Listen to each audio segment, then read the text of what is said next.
So Joseph, welcome. Thank you. Let's start with a story or a joke. We can go Sicilian or Well, we can go Cecilia. I think I don't know if this is a story, but it's probably relevant to our times as we we're chatting a little bit privately, yeah. and that is that a friend of mine who is a good friend, and I have very few good friends, people that I really trust and count on, always defines friendship in a way that I love, which is a friend is somebody that you call up at 3 o'clock in the morning, and the only question he asks is, "Do I need to bring a shovel?" So there's very few people I can count on in the world that I can count on like that, but he's one of them. And I think that probably what we're looking at right now is a time where people aren't feeling quite secure in the sense of what's going on around them, and probably could use somebody they could reach out to at 3 o'clock in the morning who would ask the question, "Do I need to bring a shovel?" Yeah, no doubt. Well, yeah. So welcome to the coronavirus 2020 world, and this is where we're at, and this is where people are feeling themselves bounced around, and obviously, I think one of the keys that I like to think about is how can we make where we are, and obviously we don't know where we're going, but we obviously have preconceived ideas. How can we make ourselves and find a better sense of certainty, better sense of security in a time of uncertainty? And specific to these people that feel so out of control, such that they're engaged in conspiracy theories that my 10-year-old nephew wouldn't even believe. But I appreciate it, and I know why they do it, and they probably mean well, and they're trying to find and gravitate towards a sense of meaning. What advice would you give to them right now, and how would you guide them into finding a more sane existence right now? Well, I have been accused of being a conspiracy theorist myself. Yeah. And I'm not sure that that's true, by the way, Mark, but Yeah. I understand the accusations. And the accusations are, I always give credence to conspiracy theories because they're founded in some remnant of fact. Right. The problem is that the people who buy into the conspiracy theories exclusively don't know how to parse out fact from fiction. That's the challenge with the conspiracy theory. It's not that it's wrong. It's often that it's wrong in the extent to which it's bought into and played out. Right.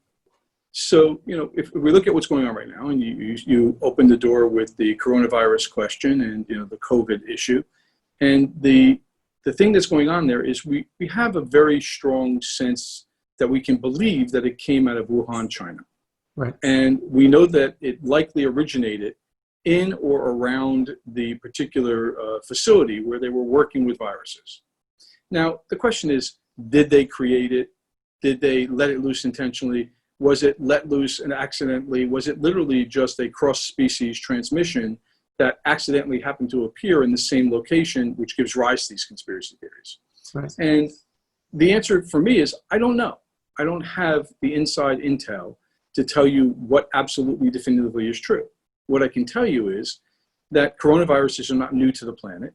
Nobody had to invent them. And they can be absolutely just a function of natural transmission from species to species, right? So my thing is always I start with kind of an Occam's razor approach. The simplest explanation is the best. Right. And then I look at the questions that the conspiracy theory raises. And let's assume it was purely a natural event.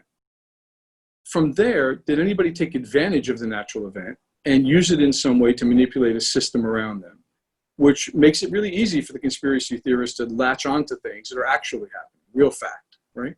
Yep. So I would point to, without getting into any details about things I don't know about, it sure as heck seemed like the World Health Organization and China got it wrong in saying that this was not an urgent issue, that it seemed to be under control, that there was a low level of human-to-human transmission, and the world had nothing to worry about, and we shouldn't be shutting down international transportation, right? Yep. I mean, it's inarguable to me that they got that wrong. Right. So the conspiracy theorists point to that all the time, and that's where I say conspiracy theory has value. You can look through it and say, okay, if I take away all the speculation, what remains that I can put my attention on? And I think this is an essential quality that will help anyone in this moment make sense of the world and arrive at a position that's closer to sanity, which is, let me assume everything that it could be speculation is speculation and very potentially or absolutely false. What remains? You know, it's a kind of a Sherlock Holmes parsing of information. When I eliminate all that's impossible, what remains is the truth, right? Yeah. So that's how I kind of approach these things. And I think, you know, we can use the conspiracy theorists to help us unearth the facts, as long as we don't get caught up in the spinning of the tale that they're weaving for us, whether that's some wild far left, far right organization who wants to put out bulletins to alert the population, or whether it's mainstream media that is also engaged in speculation, or in this particular case, as it turns out, the World Health Organization engaging in speculation and presenting it as scientific fact. Right, right. Absolutely.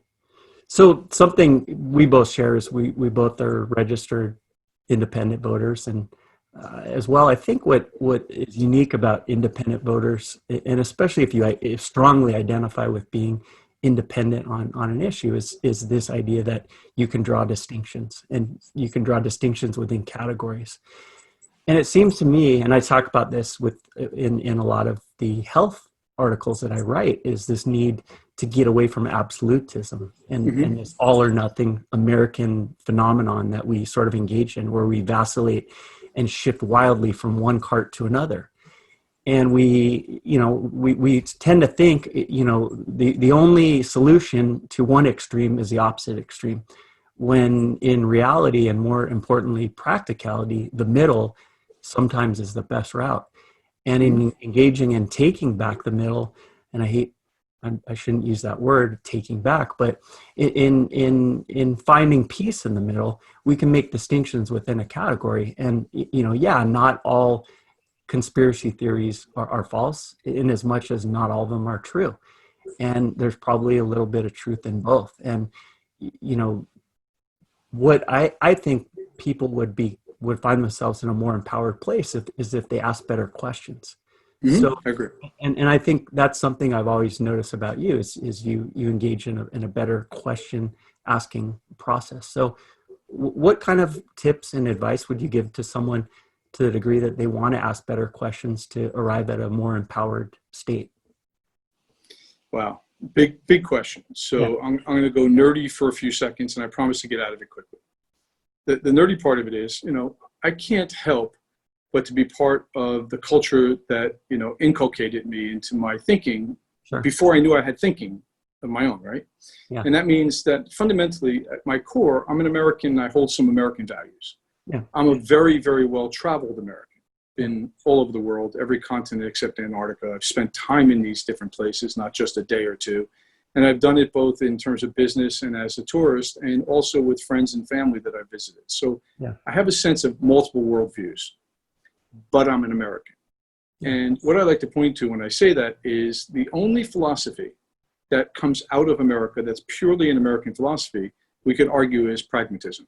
So John Dewey and those folks who were building around that idea. And from that, another philosophical, let's call it arm or projection, appeared called pragmaticism, which is a really weird word, but it really exists, pragmaticism, by Charles Sanders Peirce. Yeah. And Charles Sanders Peirce took the idea of pragmatism, which is truth is what works. That was the pragmaticist view. So if something works, then at least in the moment that it's working, it's true. And if you find something that supersedes it, that works better, that's more true. And philosophy being the search for truth. Charles Sanders Peirce took that to the point of saying the best way to arrive at truth and what works is to start from doubt. So you're asking this question, is what I'm engaged in really working? I think it's working because my bias leads me to believe it's working, but then I don't know if it's working because I'm not getting the result that I expect, or maybe I'm not getting the results I could get if I did it differently. So if I keep questioning, is this actually working as I expect and want it and desire it to, or as well as it could, I at least keep the door open to other possibilities, right? So I start with a kind of doubt in my own beliefs. And let me tell you, Mark, that's a challenging thing for most people to do. Yep. Yeah. Yeah. Why and why? Why do you, I mean, we've been, obviously we can go psychology 101 or NLP 101 or hypnosis 101, and we can have the textbook explanation. But what's a more practical explanation of why people resist, uh, being open to the possibility that their belief system was wrong?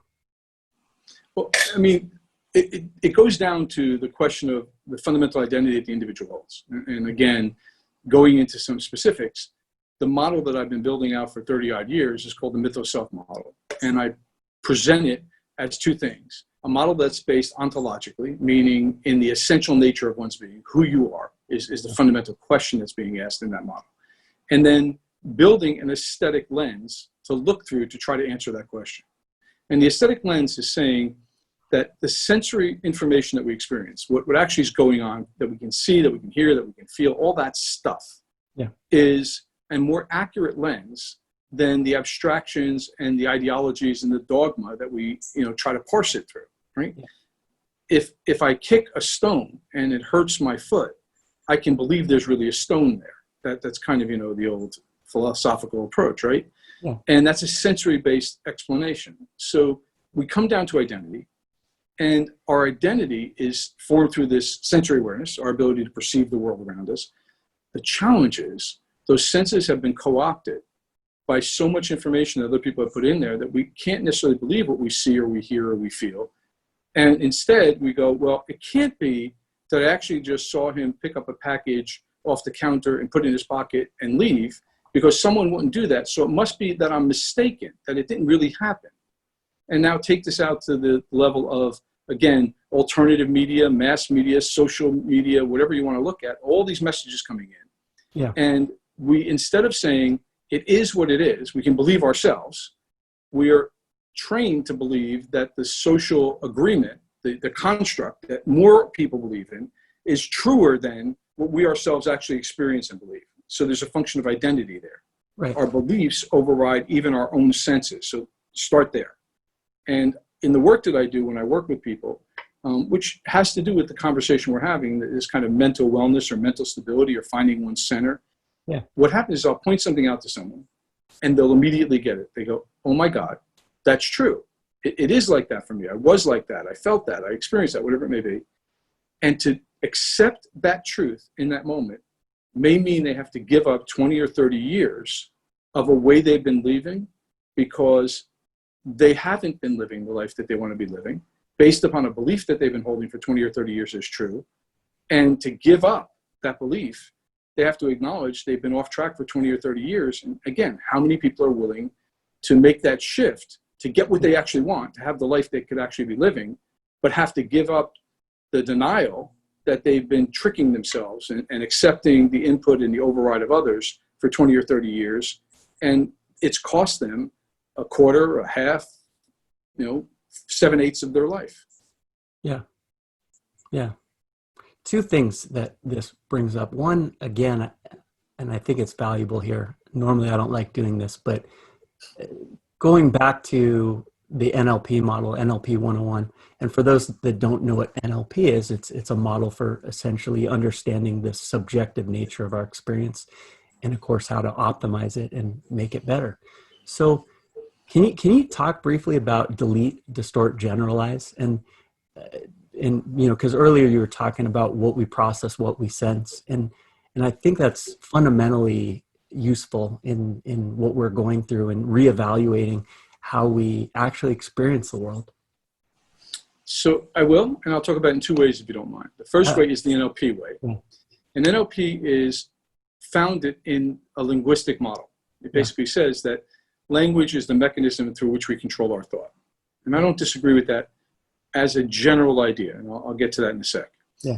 But the generalization, deletion, distortion model comes from a model within NLP called the meta model, which says that at the level of our thinking and the way we express our thoughts, we either are generalizing, deleting, or distorting so that we can make sense in an expression of what it is we're trying to convey, because there's just too much information there that we couldn't put it all into words. We couldn't express the entirety of it. So if you ask me, Joseph, how was your birthday? I would go, oh, it was great, Mark. I met with some family and we had a party, we had some cake and we sat down. It was really pleasant and nice. Well, of course, that doesn't describe the minute by minute, second by second event, which would be overwhelming for me to try to remember or you to try to listen to, right? So I leave a lot of information out there. Right. And I have included in that generalizations, distortions, and deletions, that the idea that it was nice is a generalization, compared to what, right? And so what does that mean?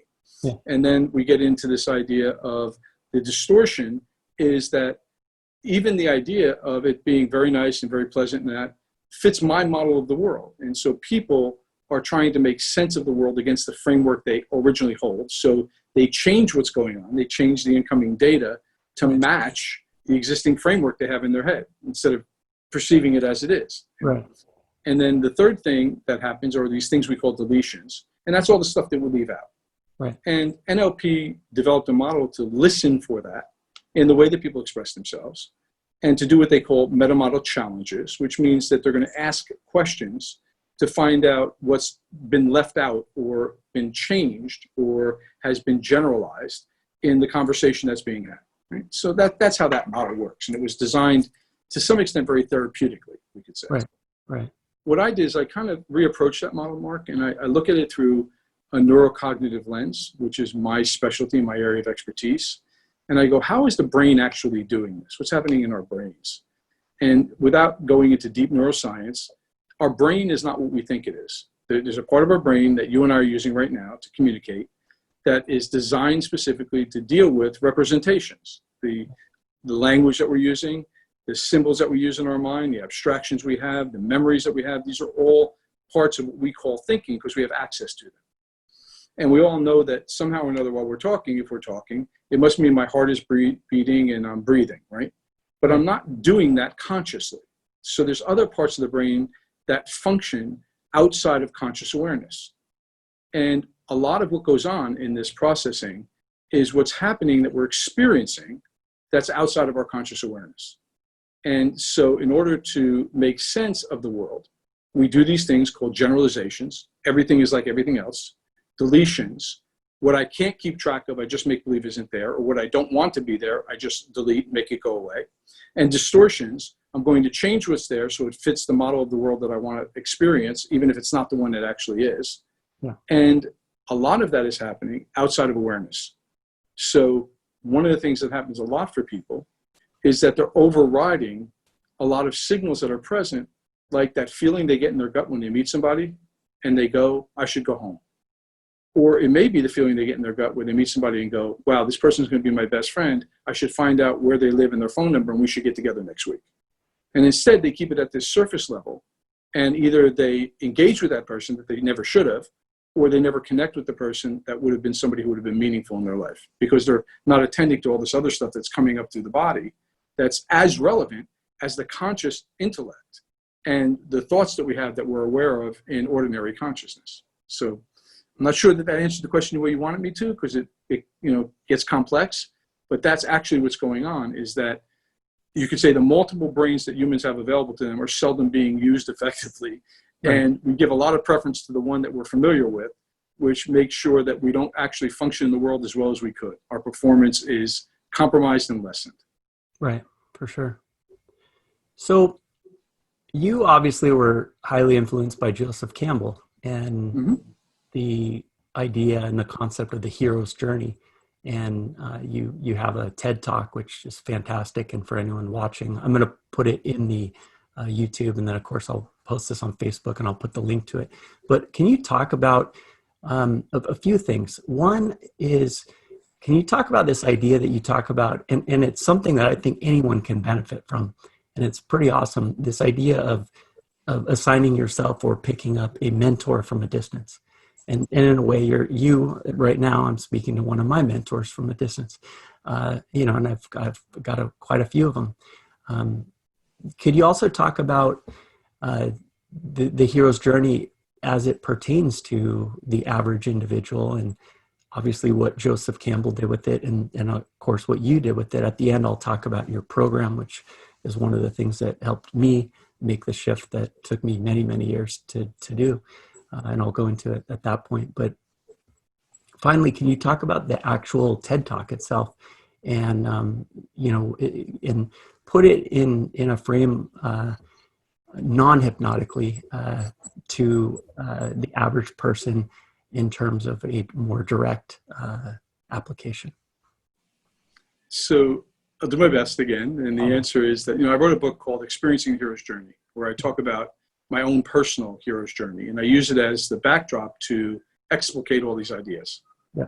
But the fundamental main idea in there that I point out in the book is this idea that we're taught from birth to be good and fit in. And this is kind of the anti-hero's journey, right? It's make yourself fit in to whatever requirements society is asking of you. And the first thing, of course, is fit into the way your parents want you to behave so that they'll feed you and clothe you and give you a roof over your head. And even though you don't necessarily know that consciously, there's the impetus to try to be good so that you can get what you need to simply survive. And your parents, without maliciousness, are imposing that on you all the time, Even, the little kid who spills his milk, very few little kids, at the first time they spill their milk, knocked it over intentionally. But there's a significant repercussion they experience from their parents typically, whether that repercussion is, adverse in the sense of, oh my God, what's wrong with you? You're so sloppy, you're messy, I can't believe you did that, now I have to give you more milk, or whatever, you're not getting any more milk, whatever the case may be. And that imprints. Or it's, don't worry, honey, there's lots of milk in the world and you can have anything you want, I'll clean it up for you, I'll take care of it, you just sit there and relax, it's no big deal. And that imprints. So either I've got to make sure I don't do the wrong thing, or I'll be punished for it, or it doesn't matter what I do, I can get away with anything, the world will take care of me. Those are both imprints that happen at this incredibly subtle level. But the buildup from there through school, through work, through retirement, through everything is be good and fit in, and you'll be taken care of, or at least you won't get punished one way or the other. And what that means is you have to sublimate, you have to disregard your own personal drives, what you really are, who you are, what you want to express. And Joe Campbell, who is one of my mentors intellectually, as you pointed out, worked with George Lucas on Star Wars, and his famous character, Luke Skywalker, typifies the hero's journey. And, he's on the farm with his uncle and his aunt. His parents have supposedly died, and he's now been taken in by them, and he's being raised, and he wants to go and fight in the rebellion, become a starfighter. And his uncle is, just one more year, Luke. I just need you one more year on the farm. Sublimate, again, disregard your own drive to follow your destiny. And now, as we've watched the movies, we know it really was his destiny. But the message is, don't do that. Fit in. Stay safe. Get a job. Go to work. Build a retirement. Make sure you're secure for your future. And then you get to die. And that's really the society message, the social message. Don't rock the boat, And we have all these aphorisms. Maybe these are American things, but I think they apply worldwide. I've been around the world enough to know. Education is a great equalizer. If you get a good education and you go to the right school and you meet the right people, you'll get the right job, which will give you the right life.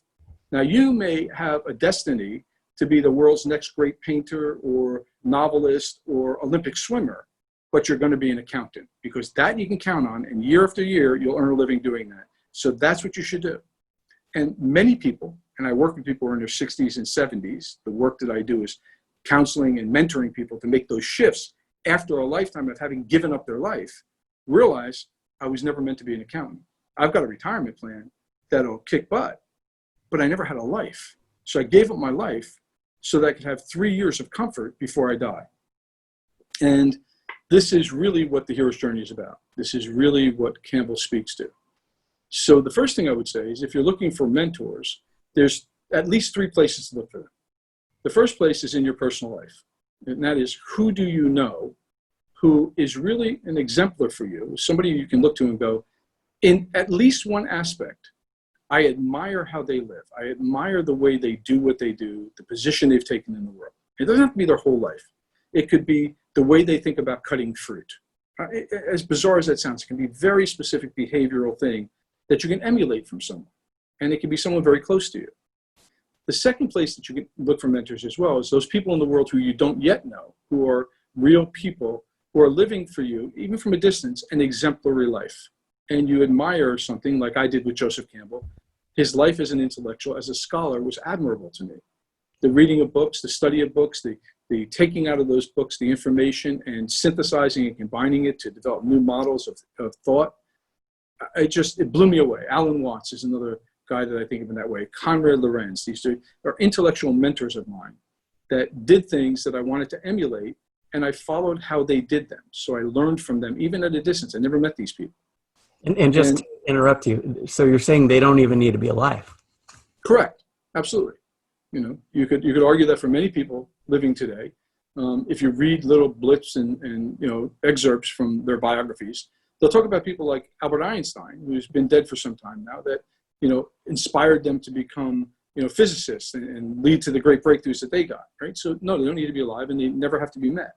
So the representation in your mind of who they are and what they are and how they did what they did is enough to provide you with an input to give you a sense of direction. And ultimately, that's what it's about, is gaining a sense of direction. And the third place, which for me is fundamental, and it probably goes back to my interest in the aesthetic lens, is fiction. So I have taken fictional characters, some by Robert Heinlein, who I love, my favorite author of all time, Frank Herbert and his Dune series, characters in that series, not just one, but multiple characters. Various forms of fiction have provided me with lots and lots of information about choices I could make in a given moment to be a certain way, to respond a certain way in the world in real life, that I take on, and I kind of wear the mask of that person as a thinking function, as a response function, to guide me in how I want to behave in this moment. So those three sources, the people close to me, you know, I couldn't help but to identify with and learn from my father, who I was close to, and, you know, people who I met in life who were not close to me at the time, but were mentors either at a distance or a bit closer, teachers I had in school, for instance. And then thirdly, these fictional characters who probably, for me personally, occupy the greatest mass of mentors that I take advantage of. Yeah, yeah. So I think those are the three things that I would point to. And I think, you know, one of the tricks that I teach when I work with clients is I'll say, you can build a little what I call homunculus, a little, you know, character that is going to sit on your shoulder, and build in a process so that in the moment when it would be most useful for that person to be the one whispering in your ear, you hear what they're saying. And you understand before you need to what those situations are. So when you need to have courage, who is it that you want whispering in your ear to make sure that you're standing up in the way that you want to and you're holding ground? When you need to be thoughtful and discreet, who do you want whispering in your ear? It may or may not be the same person. When you're thinking about taking action in your life to accomplish something and produce some result, who's that? Who is it that you want in your ear when you need to be compassionate and care for others in a particular way? And so if you can build this stack of characters that will appear almost like holograms at the right moment and whisper to you what you need to hear, that's useful. And take another moment. One of the most useful characters that you can build into your lexicon of homunculi is the one of yourself from your future, who knows what you don't know yet, but will when you get there. So if you can have that person who you're becoming speak to you now, it will help you become that person when you arrive at where they're standing. Yeah. Yeah, this reminds me of Richard Bandler, something he said, and he obviously, you know, but for people that are watching, he's the inventor or creator of NLP. He talked about someone that attended one of his seminars, and he said, he asked Richard Bandler, you know, would it be okay if I had a jukebox going inside my head? And he said, would you like to have a jukebox going inside your head? It's your life. Mm-hmm.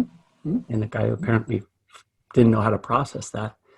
But we talk about resourcefulness, and to a large degree, people are operating almost the opposite of what you just said, where they have a troll inside their head. Absolutely.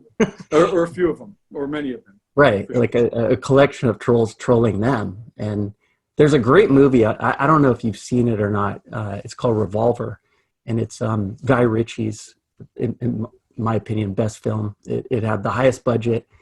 he said it was his most important film he ever made. It's something that he said took everything out of him and took the longest to film. And of course it was the biggest flop because no one understood it, but it really reminds me of, and I cried when I watched that movie. I mean, overall, it's the most meaningful, other than maybe The Shawshank Redemption, the most meaningful film I've ever seen. And, Wow. and it talks to that as to, self-trolling. And my grandmother always said, and probably the best advice I've ever been given in my whole life. And maybe if I live 10,000 years, I don't know if I don't know if I'll get better advice. She said, honey, you don't need any enemies. You'll always provide your own worst one. Right. And, Right. good advice, Grandma. Yeah. We like to put the bench in front of ourselves for some reason. And I think that goes back to your first question. Why is it so hard for people to give up their beliefs? Yeah. Is because they have that troll going, if you don't follow the be good, fit in rule, then you will die. Everything that you've worked for, everything you've strived for, everything you think was important will be taken away from you, and you'll be left with nothing and no one. You'll be alone. It's interesting. I haven't seen Revolver. Now I will, I can assure you. And I think you said something there that's really significant that I'd like to add in.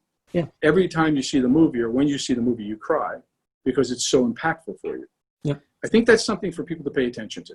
If you encounter something, whether it's, again, in a news program on television tonight, or in a magazine article, or in a film you watch, or a book you read, and you're having an emotional response to it, allow yourself to have the response and recognize there's something here.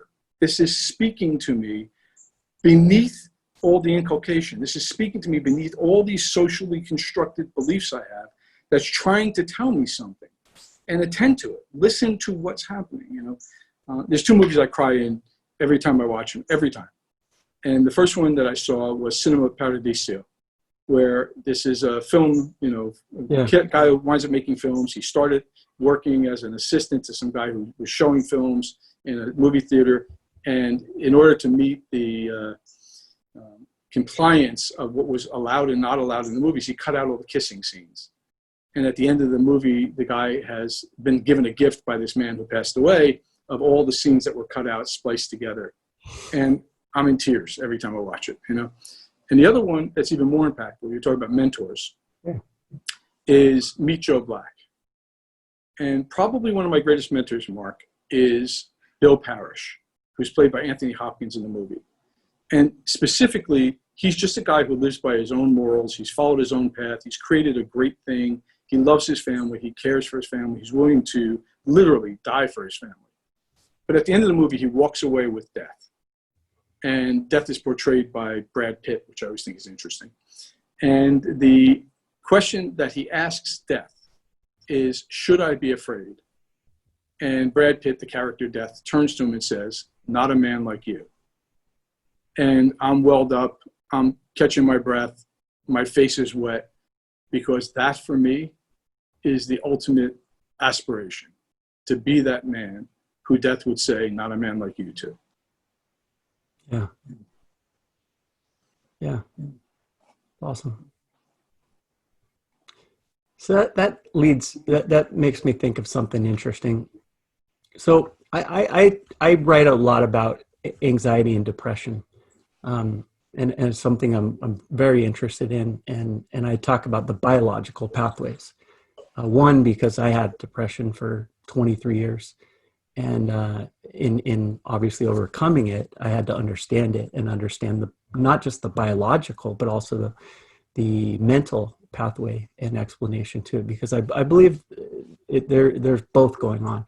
And I think, again, we tend to look at things in absolutism, in this all or nothing approach, to our own detriment. And people will go to a hypnotist or a psychologist, and in doing so, they're ignoring the biological pathways that are contributing to it.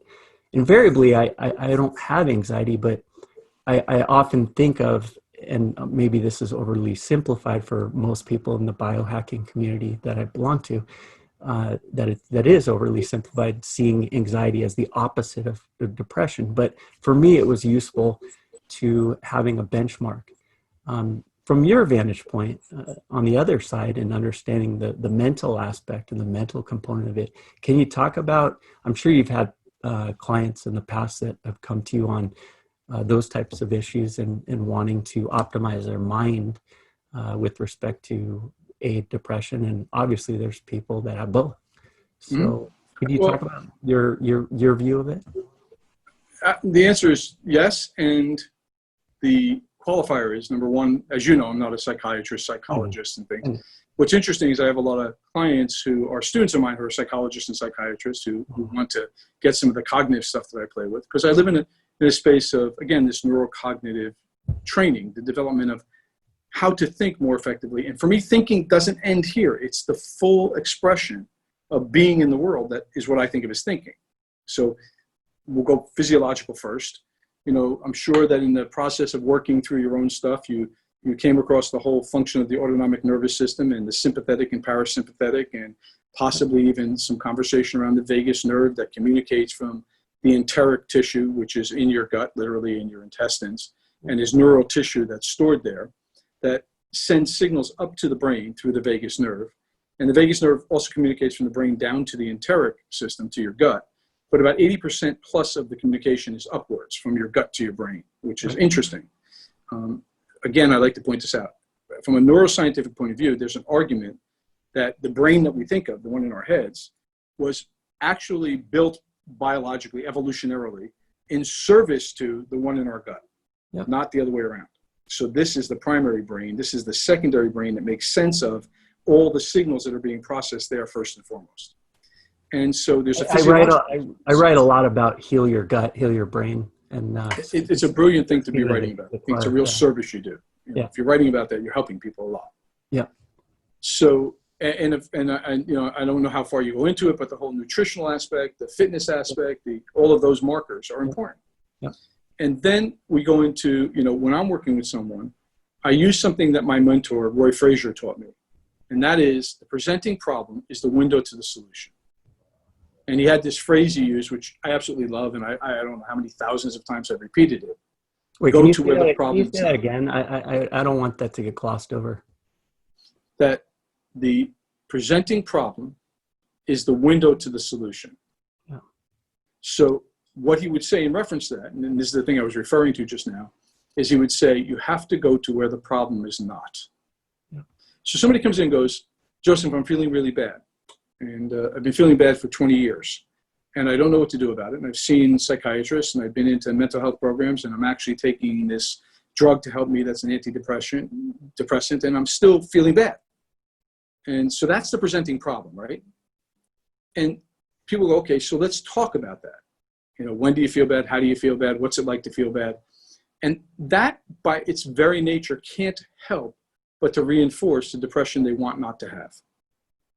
So what happens instead, what Roy was pointing out when he said, go to where the problem is not, is he was basically saying, what's it like when you're not depressed? Let's start there instead. And so he taught me, and the basis of the work I do with clients is to help them have a moment of, even if it's just a memory, of when the depression isn't present. So maybe it was this morning when you woke up, you forgot to be depressed for the first 3 seconds out of bed. Or maybe it was when you were 3 years old and you didn't know how to be depressed yet. It doesn't matter. So we go there and we begin to build resources that are based in when you feel healthy and powerful and well. And the work that I do, again, this ontological model, the myth-self ontological model, is predicated on the idea that this is held somatically in the body.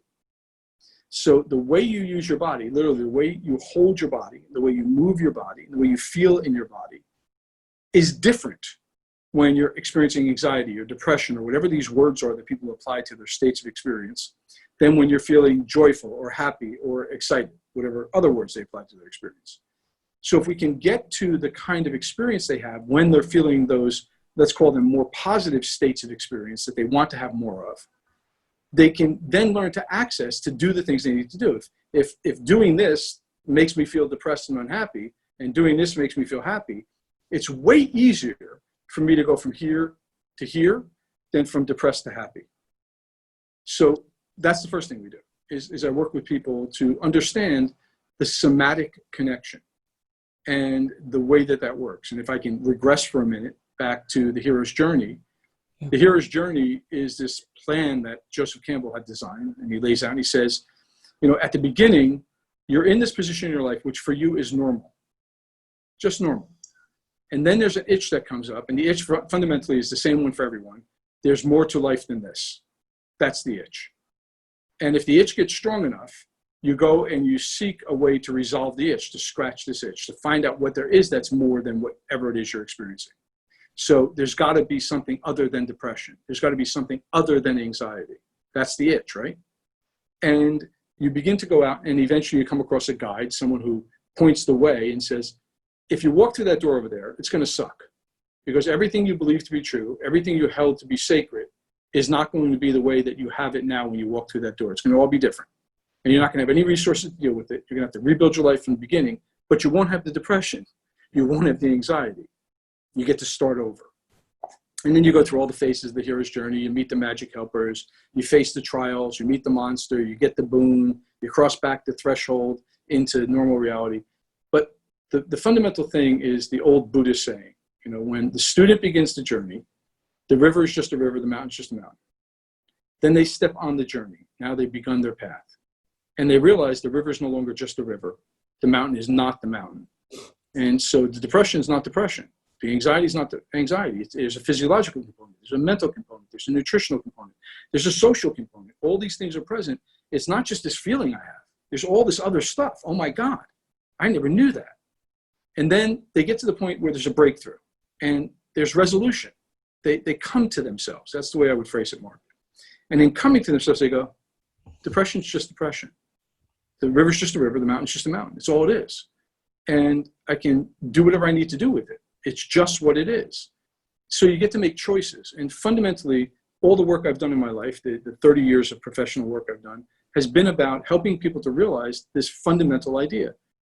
When you can see the world with clarity, with the blinders removed, you realize everything's a choice. And therefore you have choices. And the ones you make determine the experience you have. If you don't like the experience you're having, make a different choice. Yeah. Yeah. Do you think, and this leads into the next thing I want to talk to you about, but before we go there, do you think one of the reasons people fail is, and I talk about it probably too much, is the all or nothing sort of, and of course, you see this with diet, and I call them diet wars, where people, it's the vegan versus keto, all or nothing approach. It doesn't leave any possibility for anything in the middle, which is hilarious, and it not actually supported by by anything other than this need, of course, to be right. And mine is better than yours, or someone else's is it's kind of, I guess, what's really going on dynamically speaking. But do you think? And I try to encourage people, and I try to speak optimistically. That someone will say, "Well, I don't want to give up smoking," for instance, and I'll say to them, "Okay, don't." And they look at me shocked. Why would he say that? No one in the health space would tell me not to quit smoking. And while they're shocked, I say, "Can you reduce?" "Yeah, I can do that." Well, why is that not a good first step? Why do we need to go from A to Z without any propulsion system? And Richard Bandler, of course, talked about that as well. This idea of building momentum and building, and it takes 3 weeks to create a habit. This idea that you're going to create a habit overnight is just doesn't really make a whole lot of sense. Right. So can you talk about? I think you can create havoc overnight. Habits take longer, right? Exactly. So the thing I would say here is that, we're speaking to a great extent because of the nature of this conversation we're having. Yeah. Kind of what I would say is a 30,000-foot view. Yeah. We're at high level concepts and we're talking about things. When you're actually working with someone, when I'm actually engaged with someone in, private work that I do with them, it's at the root level. You're digging into the dirt, you're kind of finding where the seeds are and giving them room to grow and nurturing them and getting rid of the weeds. But you have to get your hands dirty to do that. You can't stay at the 30,000 foot, sanitary level. So one of the questions, for instance, if I use your example of somebody who says, I smoke and I don't want to quit, I would ask them the question again. I'm going to where the problem is not, right? So what do you get from smoking? What is it giving you, right? And what really is the cost of smoking to you? What would it cost you to give it up? And if the cost is higher than the gain, maybe you shouldn't give it up. Maybe you should keep smoking. But while you're smoking, maybe you should be taking some extra vitamin C. Maybe you should be exercising more so your lungs are clearing better after you smoked. Maybe you should really be attending to your nutrition so you're giving your body the best chance you can to be a smoker who's healthy. Can you be a healthy smoker? Well, we know there's smokers who are healthy. Be one of those first. Yeah. And ultimately, what I'd want to do with that person is I'd want them to get to a position where they never gave up smoking. It just became something they stopped doing. Because these other things began to replace it. These other things became more important as they started feeling themselves better and didn't need whatever smoking provides for them, the stress relief, the oral fixation, whatever it may be for them, the sense of even being, a rebel in the world. And I'm going to do this thing that I shouldn't be doing that makes me feel good, like I have some control in my life, which is in part why some people smoke, isn't there anymore. They don't need it. So rather than addressing the symptom, how about we go to the cause? That would be my answer. And I think this speaks to your all or nothing thing, is people are going all or nothing because they're so symptomologically organized, right? And I'm not going to get into ideologies or philosophies here, but people become staunch conservatives or staunch liberals because they are dealing with a symptom that they think conservatism resolves or speaks to in a way that matches for them, or liberalism speaks to it and resolves it for them in a particular way. And they're myopic. They're not far enough away to go, well, there's answers here and there's answers here. Yeah. How do I find the answer that's most useful? You labeled me at the beginning correctly as an independent voter, but I'm a weird independent voter because I've switched from Republican to Democrat in the United States elections multiple times. So because in that particular election, I like the Democratic candidate. So I want to be in the primary. So I vote that year as a Democrat. I like the Republican candidate. And the next year I'm a Republican. And I'm never that. I'm actually voting for someone I think brings a solution to the party that's most useful in the moment. And I don't care what the label they put on themselves is. I don't care what their deep philosophical stance is for the next election cycle, because it may no longer be appropriate, right? So this all or nothing approach is, why are you a vegan? What is your intention in the moment? And could it be that next month, next year, 10 years from now, that intention, that drive has changed and it doesn't serve you in the way it did when you chose it? As so opposed to making these things identity positions, I am this, I am that, make them choices that are behavioral because they're related to an intention you hold about who you're being in the world. Yeah, and that's awesome. This idea of limiting ourselves into this little box, how is that useful? How is that resourceful? I would argue it's not, of course, right? Right. So one of the tricks, get down to the trick, if you will, because I know people like to walk away with some valuable stuff they can apply, is if you want to see yourself, just pick any 2 or 3 relationships you have and take a look at what it looks like inside those relationships. And if you're a staunch, Republican conservative in the United States, or a staunch liberal Democrat in the United States, if the only 2 or 3 relationships you come up that are meaningful are with other staunch Republicans or Democrats, that's going to tell you something right there and then. It's going to tell you a lot about the limitations you possess. So if you can't have a friend who has opposing views, you may want to step back a little bit from the views you're holding that tightly. There may be a little bit too much going on there, right? And I look at these relationships I have, and I made a decision, Mark, years ago. This was a profound moment for me. Literally, my daughter was being born. I was in the room, my wife was giving birth, and my son was in the other room. He was in the living room of the house because my wife delivered at home. And as his sister was being born, I was thinking about him and her, and lots of reasons why, but I come from a very family organized culture, and these are very important relationships to me. My children are extraordinarily important to me. And I made a decision literally as my daughter was going through the birth canal, that from that moment forward, I would always behave in the world in such a way that if she or her brother were in the room watching me, I would never be embarrassed for them to see or hear what I was doing. And that was the driver. That set a tone for me for my last 20 years of life, because she's 20 this year. And I don't know why I didn't do it when he was born. I don't think I was old enough or mature enough to come to that realization. But I can tell you there are times where that larger consideration of how I will be for others is what keeps me from becoming too arrogant about being for myself. And therefore, I can't be so attached to those beliefs which would otherwise own me instead of me owning them. Right. Yeah. Yeah. And that balance is an interesting phenomenon that we deal with, you know, that this relationship with self and others, and needing to take care of number one, but at the same time, you know, if you have kids, they're number one. So you have two number ones going on at the same time. And two number ones don't equal a number two. But, right. But you know what I'm saying. And I think it's an interesting metaphor that, you know, I don't deal with, but I certainly watch both my brothers, and total respect for people that that have kids. I have no idea how they do it. It would take most of the time they don't either. Don't feel bad. So, you know, I know that we've been talking about and bringing in this conversation around health. Yeah. And it just kind of opened a little window for me, so I'm going to jump through it. And that is, recently I've cut a bunch of weight, and part of it is for my own being. You know, I feel better, I move better. We talked about that a little bit. And the other thing is, you know, I want to, as much as possible, be available to my children, not just to be alive. I mean, I don't have control over whether I'm going to be alive or not. I could be sitting here in a meteor and come down as I'm talking to you. I can't control. But in terms of things that we can do to have an effect, absolutely enormous. Right.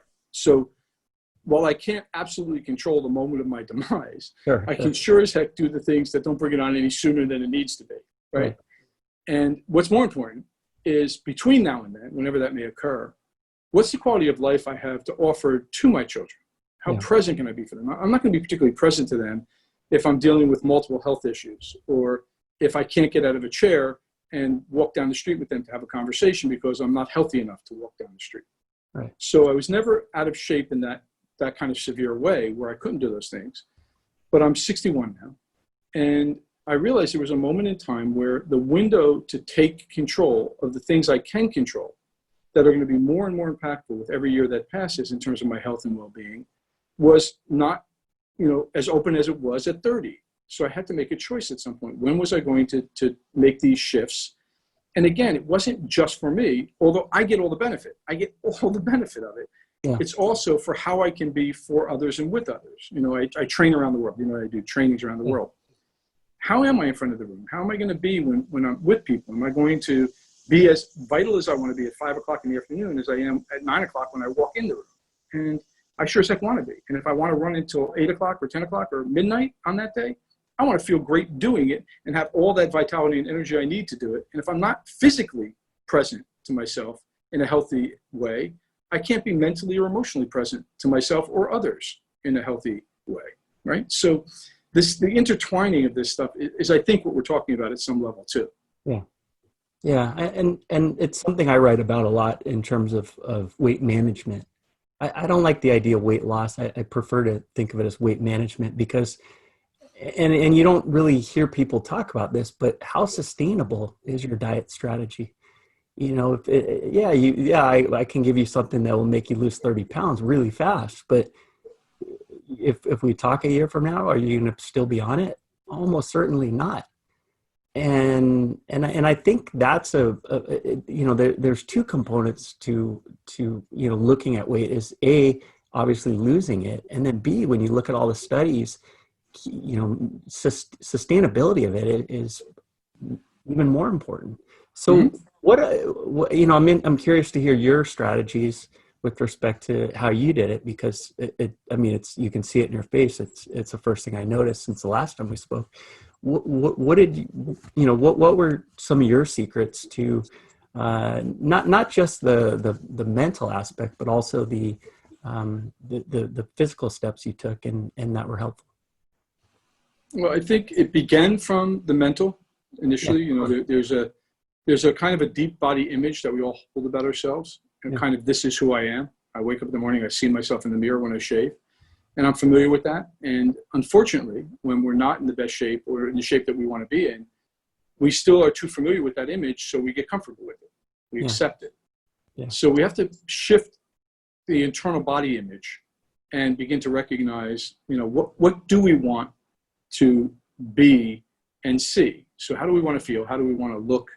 So that when we perceive ourselves, we're perceiving the person we want to have become, right? So that's a question. I'm going to put that aside for a moment, and I'll go to the strategies, which is what you really asked about. Yeah.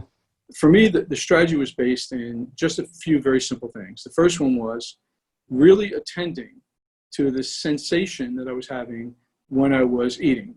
The reason I was overweight is because I really like to eat good food. I love high quality food. I love the taste of it. I love the look of it. I love the smell of it. I love preparing food and cooking.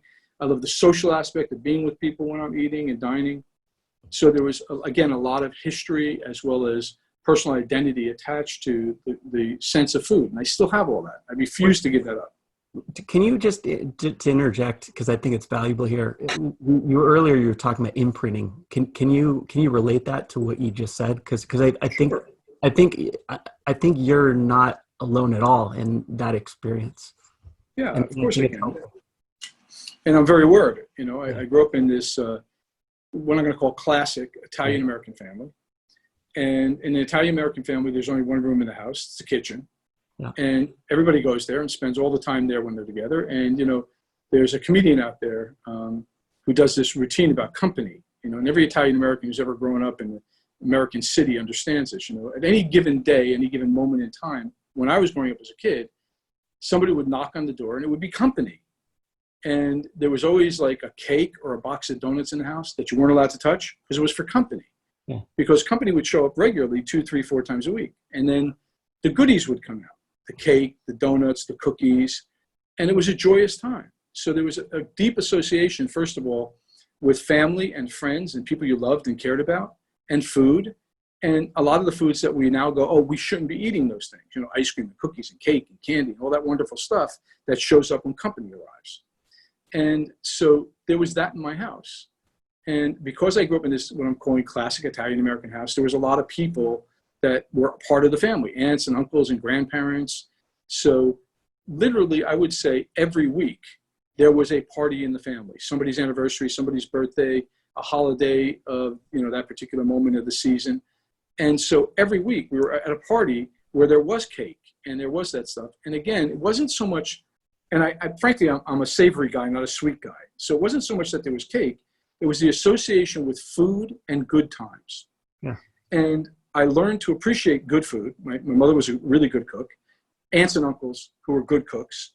And so there was good food around. My grandparents were good cooks. My grandmother would come over and make homemade pasta on the weekends with my mother. And, you know, it was just this wonderful thing. Sunday morning, my mother would wake up at the crack of dawn and start the Sunday gravy, you know, which had 7 different kinds of meat in it and the tomato sauce. And by the time my brother and I woke up, it was from the smell of the gravy cooking. And there would be an Italian baguette, you know, a loaf of Italian bread there that we'd be dipping in the gravy, and half would be gone before dinner time. So there was all this stuff that was built in. And I loved cooking. I found that I'm good at it and I really enjoy it. And I love serving people and having people around to entertain. So there was a natural connection to feeling good about myself, feeling worthy and deserving, and feeling connected to others, all based on food-related experiences. As I was about to say, all of that remains. I'm not giving any of that up. That stuff is wonderful, powerful, empowering stuff in my life. It doesn't mean I have to eat more than I need, and it doesn't mean I have to eat everything that's in front of me. And so that was probably another message that was in there. You know, if there's food on your plate, you should eat it.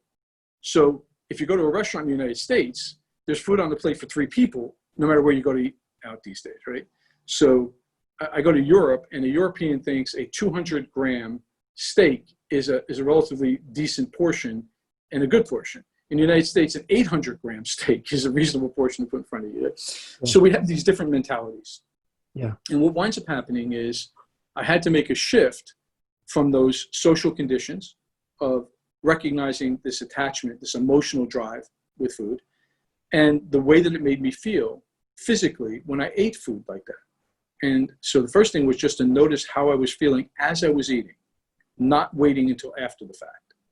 And I found myself, Mark, without trying, and maybe I'm very fortunate in this effect, that when I did that, place my attention there, I would wind up leaving half or more of the portion of the food on my plate on the plate.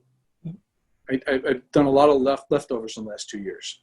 And it was a really natural and easy thing to do. I didn't have to work at it. As I did that, and as I started to lose weight because I was eating less, I found that I was more naturally drawn to want to do things, to move. So I've been riding a bike every morning, and I've gotten to the point where I ride regularly every day for many miles at this point.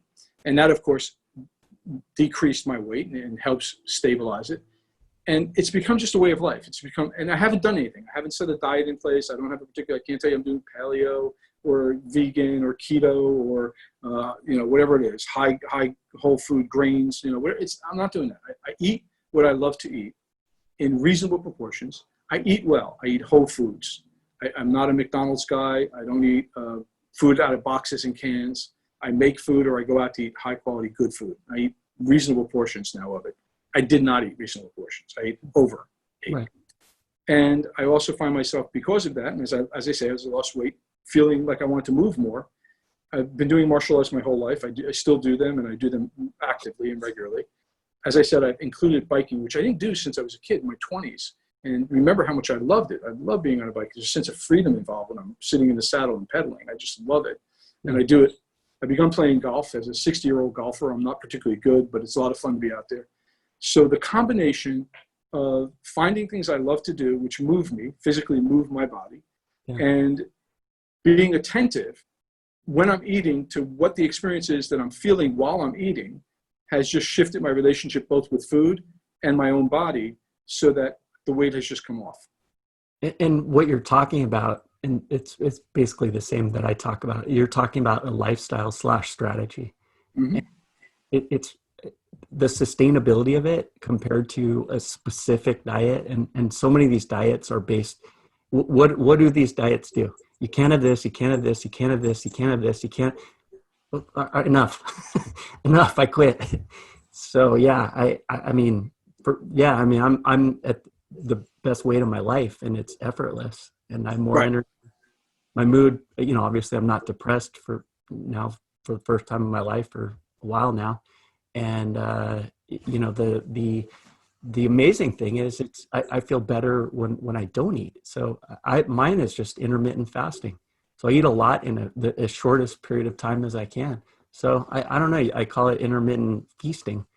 Yeah, I think that's a good way to think. I mean, I never, well, as I said, was drawn to sweets. So that was never my downfall, but it was large portions. And it was probably eating too frequently. So I eat, moderation now.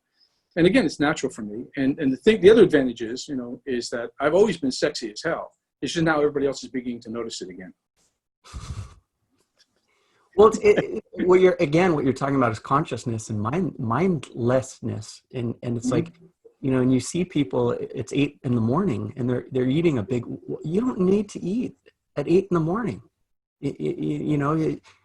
I guess if you could, but invariably that's fine. But do you need to be eating at 10 p.m. at night? These are the things that just kill our metabolism. And, if we just apply a little bit of mindfulness, we can make huge gains over time.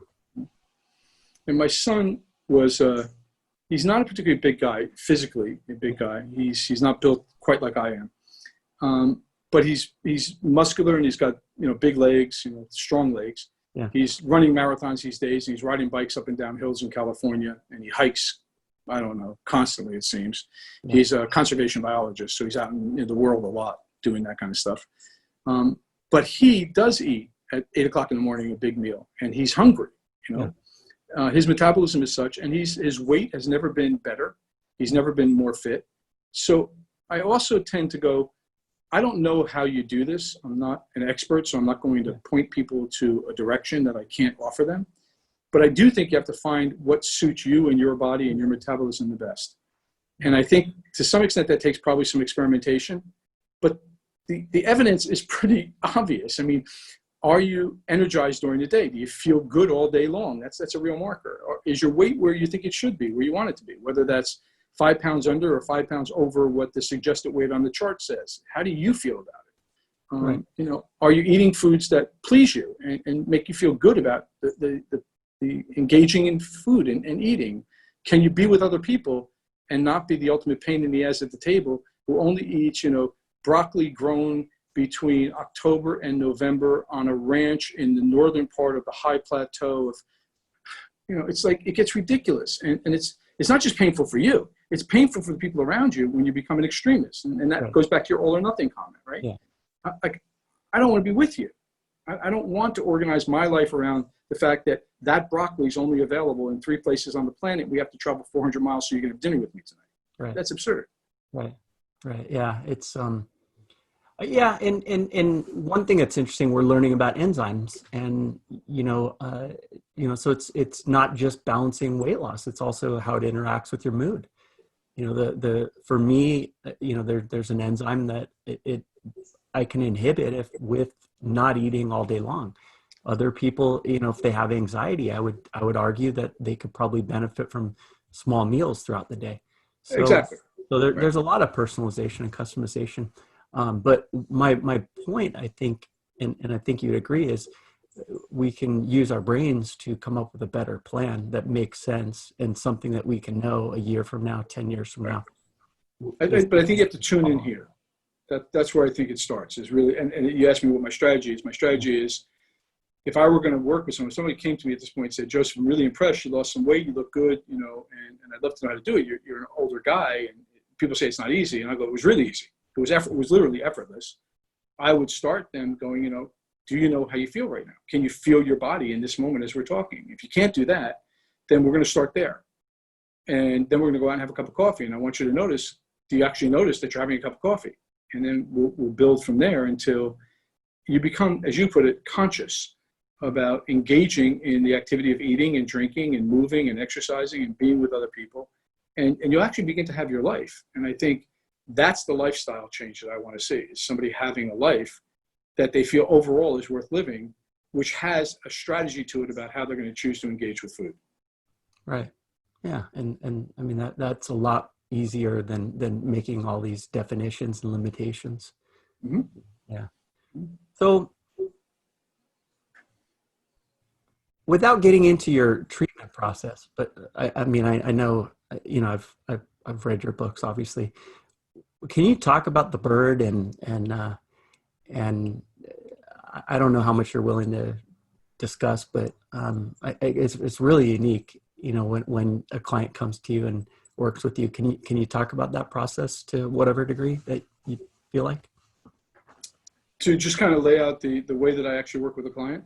Well, I mean, it's so fundamentally different than how a psychiatrist or a psychologist would interact with theirs, and I think it's interesting and might be interesting to someone that's watching. So again, without getting too jargony, the name I gave the process is called the myth-o-self process, and it refers to myth because it was predicated on some of the stuff that I picked up from Joseph Campbell, which says that our life is deeply informed by myth. And I studied and worked with this guy, Roy Frazier, who was just a genius in his own right, in my opinion. And I mentored with him for 7 years and learned a tremendous amount. And then I began going out in the world and being with people doing the work that I do and learning a lot from them and from practice. And so the kind of flippant way that I should refer to it is to say, if you were to come to me, Mark, and say, hey, listen, Joseph, I got some stuff going on. I'd really like to, work with you and maybe see if I can improve my life in some ways. And whatever the specific ways were, whether it was a mental or an emotional or a financial or whatever it was, building a business, whatever it may be, we'd go into that. And you tell me, okay, it's this, a relationship, whatever it is. And I go, all right, why don't you arrange a time? And these days I'll do it this way in virtual space. Or ideally, let's get together and you'll come out. And the way that we'd work is I'd be talking to you just like we're talking now. And I'd be tracking what's going on in terms of the way that you process what I'm going to call reality, the way that you've created a framework for what's real and how you know yourself to be in relation to what's real. And probably I'd be telling stories, and, you know, depending on where we were and what time of day it was, I might be smoking a cigar, having a cup of coffee, and telling you some more stories about shit that makes no sense to you in my life. And, you know, pointing out that, you know, when you're in Florida, there's a lot of trees like the ones you see behind me. And the reason these trees are here and not somewhere else, because it's Florida, of course, right? And Florida trees are different than New Jersey trees where I grew up. And then I'd look at my watch and I go, oh, shoot, it's, you know, 4 o'clock. And we agreed to finish at 4 o'clock. So why don't you let me know how things go? Let's talk in a couple of weeks. And you go, fuck you, Joseph. Like, I just paid you for this session. I paid a lot of money. And you told me stories. You had a cigar. You drank coffee. Maybe we had lunch together. And you talked about trees in Florida and New Jersey. We never talked about what I came here for. What the heck is wrong with you? You know, I'm pissed. And I go, listen, I got your money and you're not getting it back. So why don't you call me in 2 weeks? Let me know how things are going. And people get on the plane and they're pissed. I bring them to the airport and they're annoyed. And then they call me like 3 or 4 days later, typically, maybe a week later. And they go, what'd you do?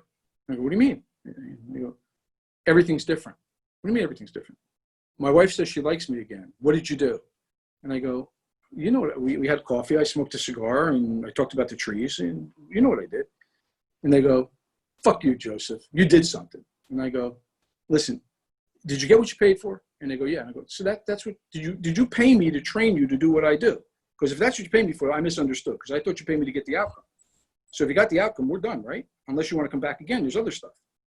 So that's the flippant answer, right? The more process level answer, which is what I'm guessing you were actually asking about, is what do I do? And so when I'm tracking that reality, that frame of reality, the first thing I have to do, if anybody's not getting what they want in life, whatever that is, in their relationships, their finances, their business, their health, whatever it is, I don't care what it is, emotional, mental, physical, spiritual, I don't care.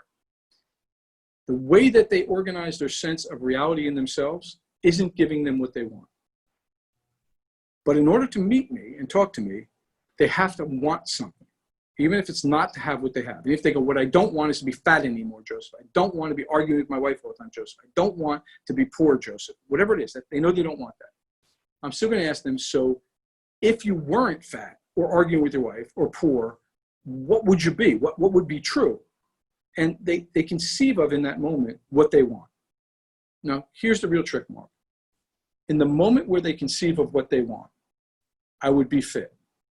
I would have a loving relationship. I would be financially secure. They experience being that in the moment they think that thing. I track how they are when they do that. And while they're with me, I don't let them be any other way for the hour or 2 hours or half day or whatever it is. When they're with me, I force them, by the way I interact with them, to hold the form that's essential to how they want to be when they have what they want. That reshapes the way they perceive the world. They're now perceiving the world through the lens of being who they want to be, not who they actually are. I know that sounds weird, but that's essentially what's going on. And in the stories I tell, in the work I do with them, in the way that I work with them, I give them the essence of the strategies, the specifics of what it is they're noticing for and how they're noticing.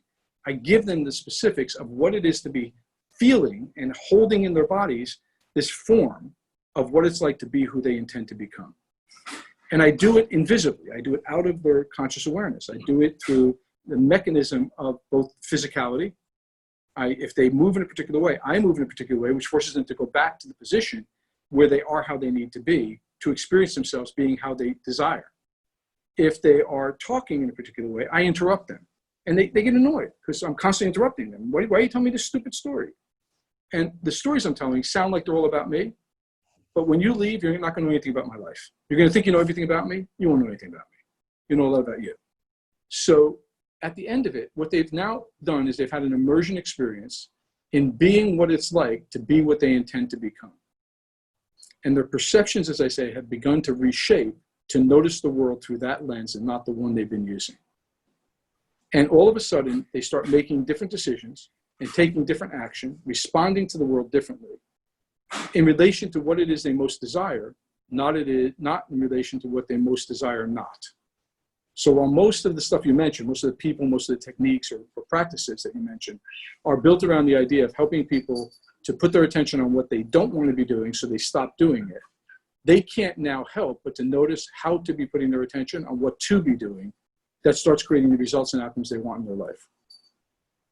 Right. So, specific example real quick, and then I'll let you come back, is let's say somebody came in, they did go, I'm arguing with my wife all the time.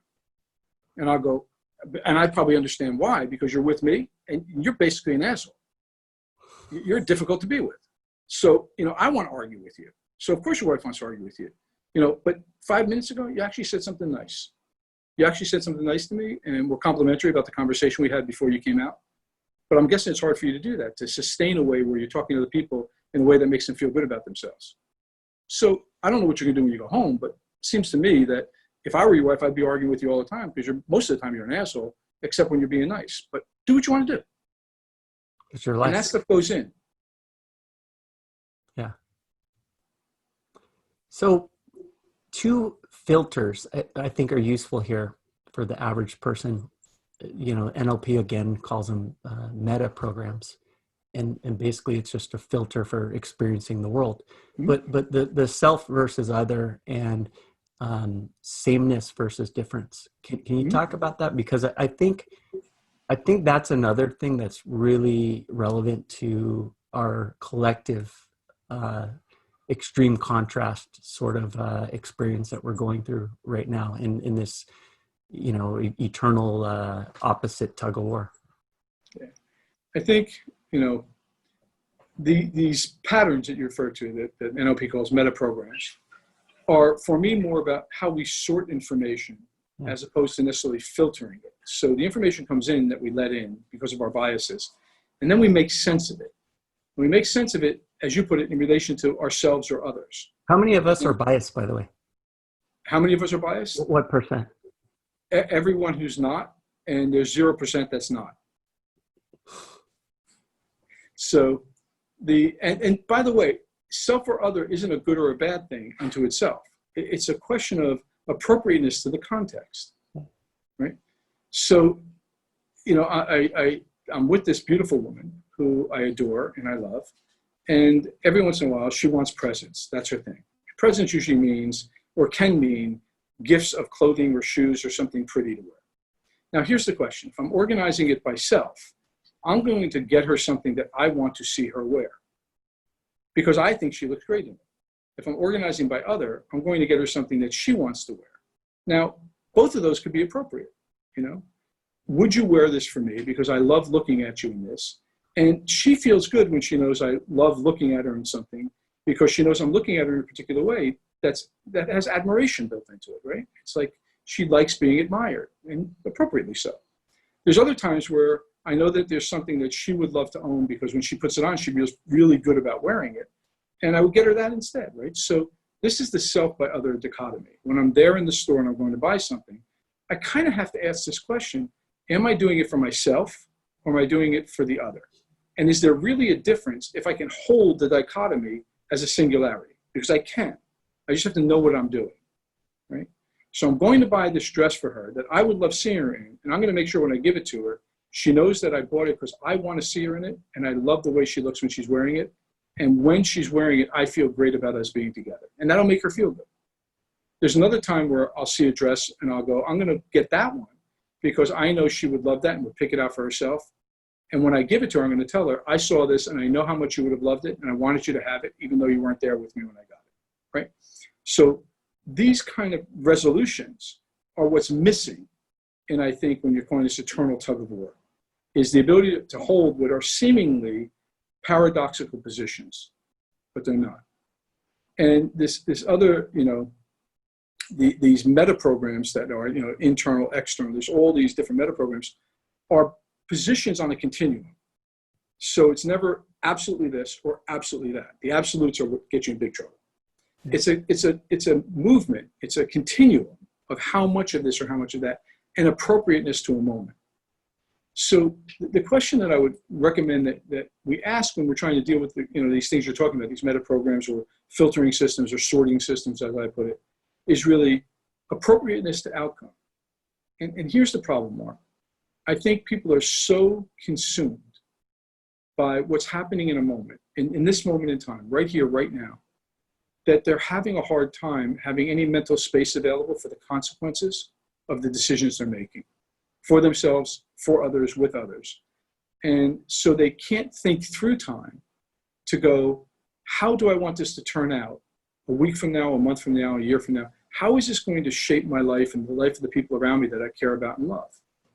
And when they can begin to include consequences about the actions they're taking, the decisions they're making, the outcomes they can produce will be more inclusive and systemic, and they'll run into less problems. They'll just have less problems in their life. They won't come to me with that presenting problem. They'll be going, how do I improve? What can I make better? Things are going great. Can we tweak it so it's even better? That's a whole different question to be asking of someone like me or you in the work that you're doing. Yeah. Yeah. So before we wrap up and I promote the best self-help program anyone can buy, which happens to be made by today's guest, I wanted to ask you about where you, two things, part A, part B. Part A, what can someone do today and as we continue through this to in a practical way to obtain some more sense of peace and sameness? And B, where do you think we're going as a society? I know that's a totally open-ended question, but you can answer it however you like. Well, the first thing I would do is recommend a book, not by me, but a book by a woman named Rebecca Costa. And Rebecca Costa. And Rebecca Costa wrote this book called The Watchman's Rattle. It's a book I've recommended to everybody I encounter because Rebecca talks about the way that our technology exceeds our intellect and how this has been a historical issue that occurs again and again in different epochs of man. And we're in one of these transitional epochs where we have come to the point where our technology is exceeded by our intellect. And we're trying to make sense of it. The communication, the speed of travel, the interaction of human beings, this whole thing that we started talking about, the pandemic, the COVID pandemic, is a function of how fast we're able to get from one place to another and transport people who were the viral carriers from one place to another. And we don't know what to do with it. We don't know how to deal with it. You know, we know that some things like social distancing will work if we can contact trace and know who's got the virus and then contain that person so they don't transmit it to others. That would work. But there's so much information out there that most people are overwhelmed by it. There's contradictory information. And then there's the speed of interaction. And all of these things contribute to the kind of life we're living. And that's just one example. And Rebecca Costa goes into this in her book. And it really changed for me my sense of looking at things systemically. So that's the first thing I would recommend. Go and buy the book called The Watchman's Rattle. Right? I have no investment in Rebecca's book. It's just a brilliant recommendation that I would engage in. The other thing that happens is, in another book that I wrote called The State of Perfection, I make this comment in there. And that is, we have this society where these people are organized to declare other people sane or insane. Psychologists, psychiatrists primarily. And we live in what I think of as a largely insane society, this diametrically opposed society, this partisan society, this society of ultimate rights and wrongs and, you know, all in or all out, as you put it. And that's insane because the universe doesn't work that way. It's not the universe we live in. So if we're living in an insane society and the people who are designated to label as sane or insane are functioning within a framework that itself is insane, then doing anything they say must be a sign of insanity, not sanity. So looking for those things that you can push against that make no sense to you is a way to start regaining your sanity, to trust yourself, to go, this makes no sense to me. I can't figure out how this piece of information against this other piece of information could possibly exist in the same space and time. And therefore, either neither of them are correct, or one of them correct and the other isn't, or there's something that's transcendent to both that I need to find out about. And pursue those paths of sanity by finding your own answers. And this is something I've kind of, as we put it in a phrase, I've beaten the dead horse about now for the last, whatever it is, 8 months or 9 months of COVID. And that is this both elevation and demonization of experts. So If you're not an expert, meaning you don't have the right initials after your name, MD, PhD, LL, whatever, then you can't possibly have an opinion on something, because in order to think, you have to have an expertise certification to be a thinker. And I think that's utter and complete bullshit. And that's the first thing you should reject, is that because somebody is an expert, they know more than you in terms of your ability to think through what you're presented with.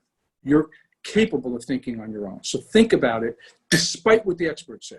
Sometimes the right answer is contrary to the evidence that's being presented. When COVID came out, there was a ton of statistics available, Mark. And the experts were telling us we could see 5, 8, 10% mortality. What we're seeing is 0.0 something mortality. I ran the statistics as an amateur mathematician, as a hacker in the world of statistics and probability. And I said, max we're going to see is 0.5, maybe 0.3. And my numbers turned out to be far closer to the accurate number than the experts who I was told I was believed. And I was told by these other people, Joseph, what right do you even have to speculate, given what these experts have said, the epidemiologists and so on and so forth? We're going to see in the United States alone, Joseph, we're going to see up to 2 million deaths. And I went, it's inconceivable given the numbers we have. It doesn't make sense. This information can't go together. So I thought for myself, and I made a prediction. I put it out there publicly in social media. And it turns out my prediction was more accurate than the experts who gave me the epidemiological, evidence. It doesn't mean I'm brilliant. It doesn't mean I'm always right. It meant in that particular case, I saw something that made no sense to me, and I thought for myself. So that's the first thing. The second piece, as I talk out the other side of my mouth, is respect what the experts say, where their expertise makes sense and fits the model. I'm not a virologist. I'm sure as heck not a medical doctor. I don't know as much as these people do about containing a virus or how viruses work or transmit, but I can read what they say. I can listen to what they speak, and I can learn from them. And I can add in what I learned from their expertise to my own ability to think and apply it to my life. So I think the answer to the question you're asking, Mark, and it's a big question, is we have to go back to the basics, the foundation, the fundamentals of thinking for ourselves. And thinking for ourselves outside of the context of what it means to be schooled or learned. But to use schooling and learnedness in combination with our instinct and our intuition, and to check and balance against what other people think, that other people have something to offer us as well. And all of that combined may lead us to seeing the world in a way where there's balance and there's harmony available to us. You asked me to talk about my TED Talk. And in that talk, I blunder over something because I couldn't remember his name at the time. But it was Joseph Chilton Pierce's daughter. And Joseph Chilton Pierce, I was at a lecture of his in New York City, and he made this comment. Our daughter turned 5 years old last year. And we decided it was time to send her to school, not for the education, but for the social aspect. And we had been educating her at home. And we said to her, honey, we're going to send you to school. Is that okay with you? And she said, of course, Daddy, as long as they teach me the most important things. And he said, well, what is that, honey? And she said, to sing and dance, Dad, to sing and dance. This is the brilliance of the kindergarten. And sometimes we have to go back to the brilliance of the kindergarten to make sense of the world as an adult. If we can remember that, I think we'll all be a little bit more sane than we were yesterday. We all seem to have a PhD in making things more complex. So your website is josephriggio.com. Well, the website I'm going to give you is for this brilliant, stunning, miraculous transformation program. I'm about to tell you something that you need to hear. Go ahead. So the website is going to be members.josephriggio.tv. Members.josephriggio.tv. I'll put it into the notes below. Yeah, that's what I told you. But use that one for me if you would. Sure. So Joseph has a product called the Complete Package, and I've gone through I don't know how many hypnosis programs. I'm a hypnotist. I'm a trained hypnotist, and I have my own programs as well. I don't sell them, but it was a hobby at the time. In any event, he has a hypnosis program, a self-hypnosis program called the Complete Package. It is absolutely, completely, entirely fantastic.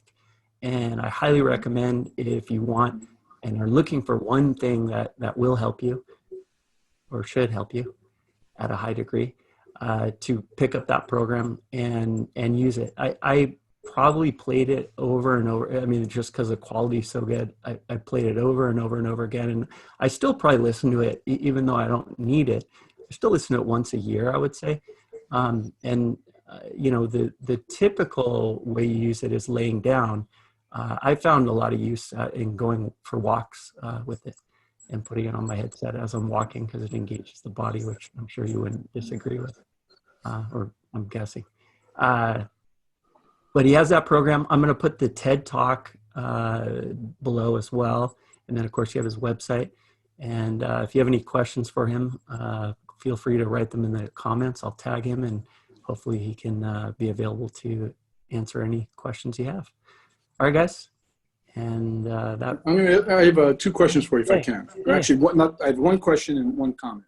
Yeah. When they go there, I'm going to go ahead. In hearing you say that, I'm going to put a coupon in just for your people. Awesome. If they'll put in your name, Mark Stein, like it's all one word, no breaks, all lowercase, Mark Stein, they'll get a discount. I'm going to do that for them. I just decided it. You didn't know that. I didn't know that. But I'm curious, and I really appreciate what you said. When you were going through the complete package the first time, and as you've used it through the years, what was like the big benefit or the big thing that you got from it that made you so, complimentary about it? Because I really appreciate it. Well, I mean, it's not everything that I did, but it's one of, I have a list of probably 20 things that changed my life. And I was really sick for a long time. And, I just listened to it over and over and over and over again, because I felt a shift probably the first time, I want to say, that I listened to it. I mean, it's been so long, I don't really remember, and I don't really know, I don't really recognize myself as I was back then. But I think walking and engaging the body, there's the track 4. I think it's track 4. Maybe it's been a year, more than a year since I last listened to it, but I believe it's the second to last one. Track 4. Okay. The last 2 minutes, I'm sure you know what I'm talking about. There's a light switch that goes off, and it's like a kaboom. I don't know how else to. It all sort of comes together at that point. And I've listened to a lot of boring hypnosis programs, and so I think that's a big distinction just right there. I mean, half of the programs aren't really useful because, progressive boredom is not hypnosis. But the music's great. I think it works, and it works within how we are, and it's not trying to. The trance is very rhythmic in terms of our natural function, rather than the way a lot of, I think, hypnosis programs work, where it's very jarring, if that makes any sense. So it's a match, I guess, is my best explanation. And then, like I said, you go for a walk on the beach with a good quality headset. That's when you can really feel you can really feel it working. And it's actually one of the things that I say in the introduction is it's perfectly appropriate to listen to while you're walking or driving a car. It's not one of these things where don't use heavy equipment. It's absolutely the opposite of that. There's no reason why you couldn't be listening to this, and the same way you would listen to any other music that you want, or any other audio book that you're listening to. So I appreciate that. Thank you. It's really so much. I mean, I think, and that's key, because we spend so much time in our head, and some of us more than others, and tend to be more analytical. So engaging your body as much as you possibly can, and especially when you're going through change work, is extremely powerful. We would agree. Yeah. So. Hey, Mark, thanks for today. I really appreciate it, and I really enjoyed it, and happy Friday, and we'll hopefully do this again real soon. That'd be great. Cheers.